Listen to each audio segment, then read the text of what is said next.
Today, we are diving deep into the mind of a legendary investor, Ray Dalio. We're going to break down his incredible framework for understanding how the economic machine really works, and more importantly, what it means for all of us, right here, right now. And this quote, this is the whole point. The goal here isn't to give you a fish, a hot stock tip or some wild prediction. It's to give you the ability to fish, to give you a mental model so you can see the economy clearly for yourself. So, how does Delio see the economy? Well, not as some random, chaotic mess. He sees it as a machine.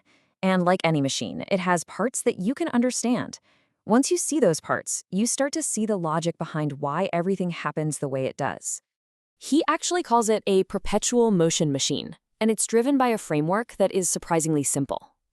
You've got four big forces that drive it, three states of balance or equilibriums that it's always trying to get back to, and two levers that policymakers use to try and steer the whole thing. So let's start with those four big forces. That's right. The entire machine, the whole global economy, is really powered by just four fundamental forces. Think of them as the engines driving absolutely everything. Okay, first, and this is the most important one over the long haul, is productivity growth. That's the slow, steady, upward climb of human innovation that makes us all richer over time. But what we feel day to day, year to year, are the cycles. There's the short-term debt cycle. That's the familiar business cycle, right? The 7 to 10-year booms and recessions. Then there's the big one, the long-term debt cycle. This is a massive 50 to 75-year wave of debt building up over generations. And finally, you've got politics, which, as you know, influences and is influenced by all of these other forces. So while those forces are pushing and pulling, the machine is also constantly trying to stay in balance. Dalio says there are three critical equilibriums it's always seeking. You can almost think of them as the machine's internal health checks.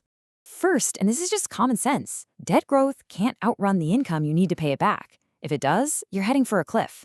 Second, the economy has a kind of Goldilocks zone. It can't run too hot and overheat, but it also can't run too cold and cause a depression. And third, for the whole system to work, there has to be a logical reward for taking risks. Stocks should pay more than bonds, and bonds should pay more than just stashing cash. When these things get out of whack, the machine has a way of correcting itself, sometimes painfully. So how does the machine get adjusted when it's out of balance? Well, there are two main levers that policymakers can pull to try and influence these cycles and get back to equilibrium. These are basically the gas pedal and the brakes. You've got monetary policy, which is handled by central banks. They're the ones adjusting interest rates and, when needed, printing money to either speed up or slow down the economy. Then you have fiscal policy. That's the government's job, things like spending and taxes.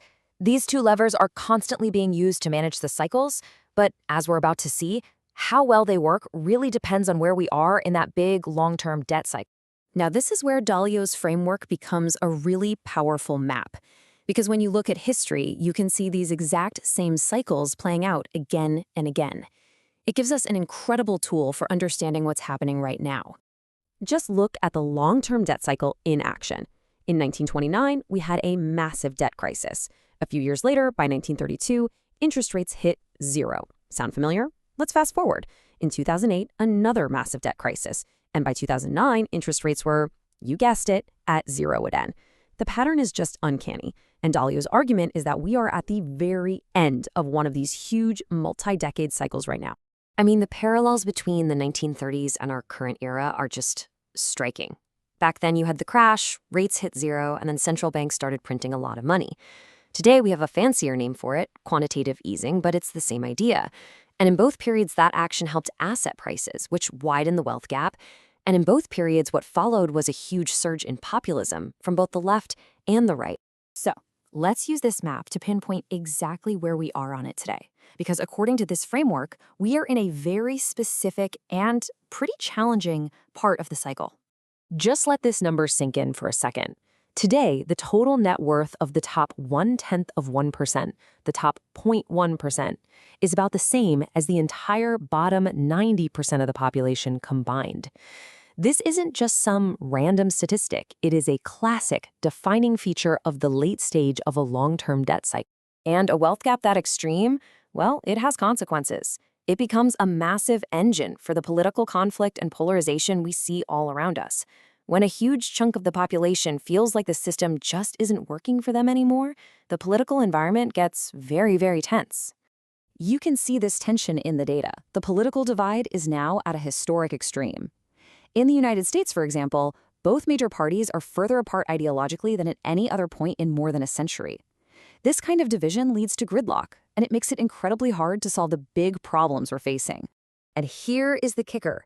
With interest rates already hovering near zero all over the world, the main tool that central banks use to fight a recession, cutting interest rates, is basically off the table. Their ammo is gone. That makes navigating the next downturn a truly massive challenge. Okay, so that all sounds pretty intense. Given this complicated environment, how are we supposed to think about protecting our own wealth? This brings us to Dalio's core principles for investing and what he famously calls the Holy Grail. So what is it? What is this Holy Grail? Is it finding the next Tesla? Is it perfectly timing the market? Well, according to Dalio, it's something much, much more powerful, and it's something that's actually accessible to every single one of us. The answer, the Holy Grail, is surprisingly simple.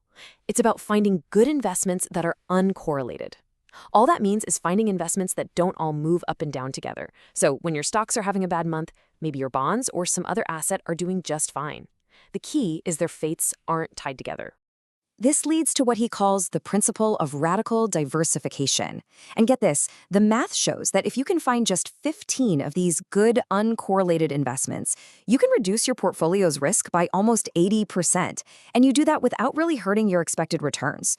Your return for each unit of risk you take goes up by a factor of 5. It's so powerful. We're all taught to go out and find the single best investment, but the reality is it's far better to own 15 different good ones. The whole goal is to build what you could call an all-weather portfolio. You want to be balanced, ready for any economic season.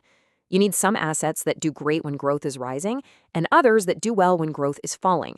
Some that thrive when inflation is high, and others that thrive when inflation is low. That way you're prepared, no matter what the economic machine decides to throw at you. Ultimately, this all comes back to a core idea of humility. Dalio says the biggest successes don't come from being the smartest person in the room. They come from knowing how to deal with what you don't know. Since none of us can predict the future, the most intelligent thing you can do is prepare for lots of different possible futures. And you do that through radical diversification. So we're left with this final thought. The cycles Dalio talks about, they aren't new. They've happened over and over again throughout history. The map to understanding the economic machine is available to all of us. The only real question is, will we choose to read it?